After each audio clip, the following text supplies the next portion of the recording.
Welcome to day 153 of our one-year Bible reading plan. Today, we'll read Job chapters 25 through 30.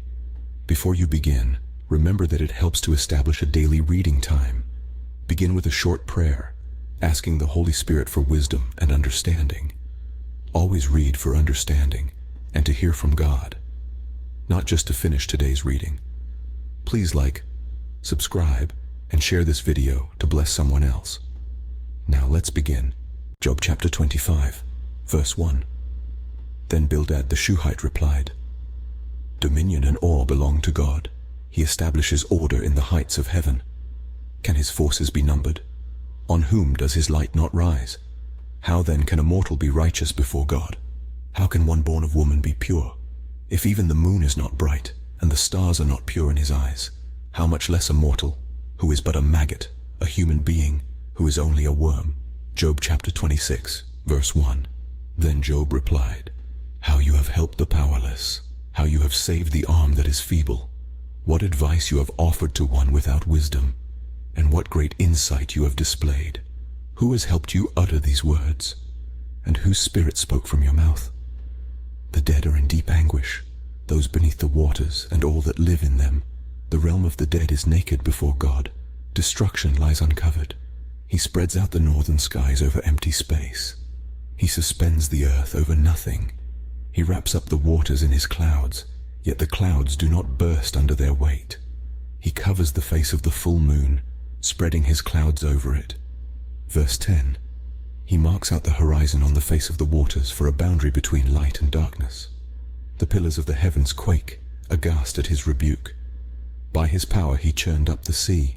By his wisdom he cut Rahab to pieces. By his breath the skies became fair. His hand pierced the gliding serpent.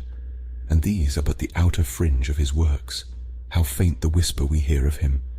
Who then can understand the thunder of his power? Job chapter 27, verse 1. And Job continued his discourse.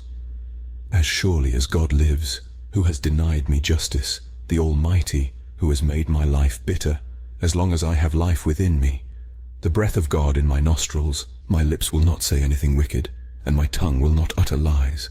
I will never admit you're in the right. Till I die, I will not deny my integrity. I will maintain my innocence and never let go of it. My conscience will not reproach me as long as I live.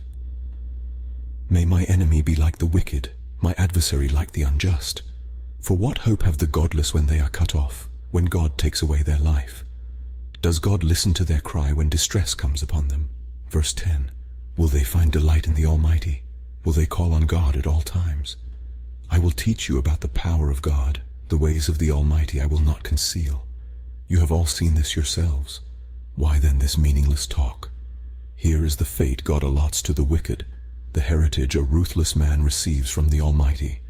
However many his children, their fate is the sword. His offspring will never have enough to eat.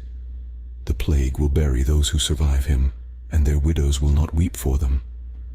Though he heaps up silver like dust and clothes like piles of clay, what he lays up the righteous will wear, and the innocent will divide his silver. The house he builds is like a moth's cocoon, like a hut made by a watchman. He lies down wealthy, but will do so no more. When he opens his eyes, all is gone. Verse 20. Terrors overtake him like a flood. A tempest snatches him away in the night. The east wind carries him off, and he is gone. It sweeps him out of his place. It hurls itself against him without mercy as he flees headlong from its power. It claps its hands in derision and hisses him out of his place. Job chapter 28, verse 1. There is a mine for silver, and a place where gold is refined. Iron is taken from the earth, and copper is smelted from ore. Mortals put an end to the darkness. They search out the farthest recesses for ore in the blackest darkness. Far from human dwellings they cut a shaft, in places untouched by human feet. Far from other people they dangle and sway. The earth, from which food comes, is transformed below as by fire. Lapis lazuli comes from its rocks, and its dust contains nuggets of gold. No bird of prey knows that hidden path. No falcon's eye has seen it. Proud beasts do not set foot on it, and no lion prowls there. People assault the flinty rock with their hands and lay bare the roots of the mountains. Verse 10. They tunnel through the rock. Their eyes see all its treasures. They search the sources of the rivers and bring hidden things to light. But where can wisdom be found? Where does understanding dwell? No mortal comprehends its worth. It cannot be found in the land of the living. The deep says, "It is not in me." The sea says, "It is not with me." It cannot be bought with the finest gold, nor can its price be weighed out in silver. It cannot be bought with the gold of Ophir, with precious onyx or lapis lazuli. Neither gold nor crystal can compare with it, nor can it be had for jewels of gold. Coral and jasper are not worthy of mention. The price of wisdom is beyond rubies. The topaz of Cush cannot compare with it. It cannot be bought with pure gold. Verse 20. Where then does wisdom come from? Where does understanding dwell? It is hidden from the eyes of every living thing, concealed even from the birds in the sky. Destruction and death say, "Only a rumor of it has reached our ears." God understands the way to it, and he alone knows where it dwells. For he views the ends of the earth and sees everything under the heavens. When he established the force of the wind and measured out the waters, when he made a decree for the rain and a path for the thunderstorm, then he looked at wisdom and appraised it. He confirmed it and tested it. And he said to the human race, "The fear of the Lord, that is wisdom, and to shun evil is understanding." Job chapter 29, verse 1. Job continued his discourse. "How I long for the months gone by, for the days when God watched over me, when his lamp shone on my head, and by his light I walked through darkness.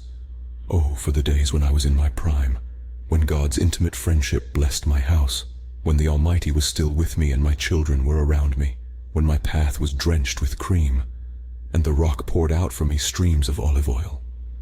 When I went to the gate of the city and took my seat in the public square, the young men saw me and stepped aside, and the old men rose to their feet. The chief men refrained from speaking and covered their mouths with their hands." Verse 10. The voices of the nobles were hushed, and their tongues stuck to the roof of their mouths. Whoever heard me spoke well of me, and those who saw me commended me, because I rescued the poor who cried for help, and the fatherless who had none to assist them. The one who was dying blessed me. I made the widow's heart sing. I put on righteousness as my clothing. Justice was my robe and my turban. I was eyes to the blind and feet to the lame. I was a father to the needy. I took up the case of the stranger. I broke the fangs of the wicked and snatched the victims from their teeth. I thought, I will die in my own house, my days as numerous as the grains of sand. My roots will reach to the water, and the dew will lie all night on my branches. Verse 20. My glory will not fade. The bow will be ever new in my hand. People listened to me expectantly, waiting in silence for my counsel. After I had spoken, they spoke no more. My words fell gently on their ears. They waited for me as for showers and drank in my words as the spring rain. When I smiled at them, they scarcely believed it. The light of my face was precious to them. I chose the way for them and sat as their chief. I dwelt as a king among his troops. I was like one who comforts mourners. Job chapter 30, verse 1. But now they mock me, men younger than I, whose fathers I would have disdained to put with my sheepdogs. Of what use was the strength of their hands to me, since their vigor had gone from them? Haggard from want and hunger, they roamed the parched land in desolate wastelands at night. In the brush they gathered salt herbs, and their food was the root of the broom bush. They were banished from human society, shouted at as if they were thieves. They were forced to live in the dry stream beds, among the rocks and in holes in the ground. They brayed among the bushes and huddled in the undergrowth. A base and nameless brood, they were driven out of the land. And now those young men mock me in song. I have become a byword among them. Verse 10. They detest me and keep their distance. They do not hesitate to spit in my face. Now that God has unstrung my bow and afflicted me, they throw off restraint in my presence. On my right the tribe attacks. They lay snares for my feet.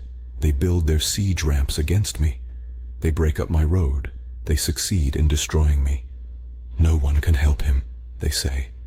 They advance as through a gaping breach. Amid the ruins they come rolling in. Terrors overwhelm me. My dignity is driven away as by the wind. My safety vanishes like a cloud. And now my life ebbs away. Days of suffering grip me. Night pierces my bones. My gnawing pains never rest. In his great power, God becomes like clothing to me. He binds me like the neck of my garment. He throws me into the mud, and I'm reduced to dust and ashes. Verse 20. I cry out to you, God, but you do not answer. I stand up, but you merely look at me. You turn on me ruthlessly. With the might of your hand, you attack me. You snatch me up and drive me before the wind. You toss me about in the storm. I know you will bring me down to death, to the place appointed for all the living. Surely no one lays a hand on a broken man when he cries for help in his distress. Have I not wept for those in trouble? Has not my soul grieved for the poor? Yet when I hoped for good, evil came. When I looked for light, then came darkness. The churning inside me never stops. Days of suffering confront me. I go about blackened, but not by the sun. I stand up in the assembly and cry for help. I have become a brother of jackals, a companion of owls. Verse 30. My skin grows black and peels. My body burns with fever. My lyre is tuned to mourning, and my pipe to the sound of wailing. This concludes Job chapters 25 through 30 for day 153. We hope you're enjoying these daily videos. Remember to check the description box for links and resources. Thank you for watching. Please like, share, and subscribe. Your support helps spread God's word to reach more people on YouTube. We'll see you in the next video for our day 154 reading.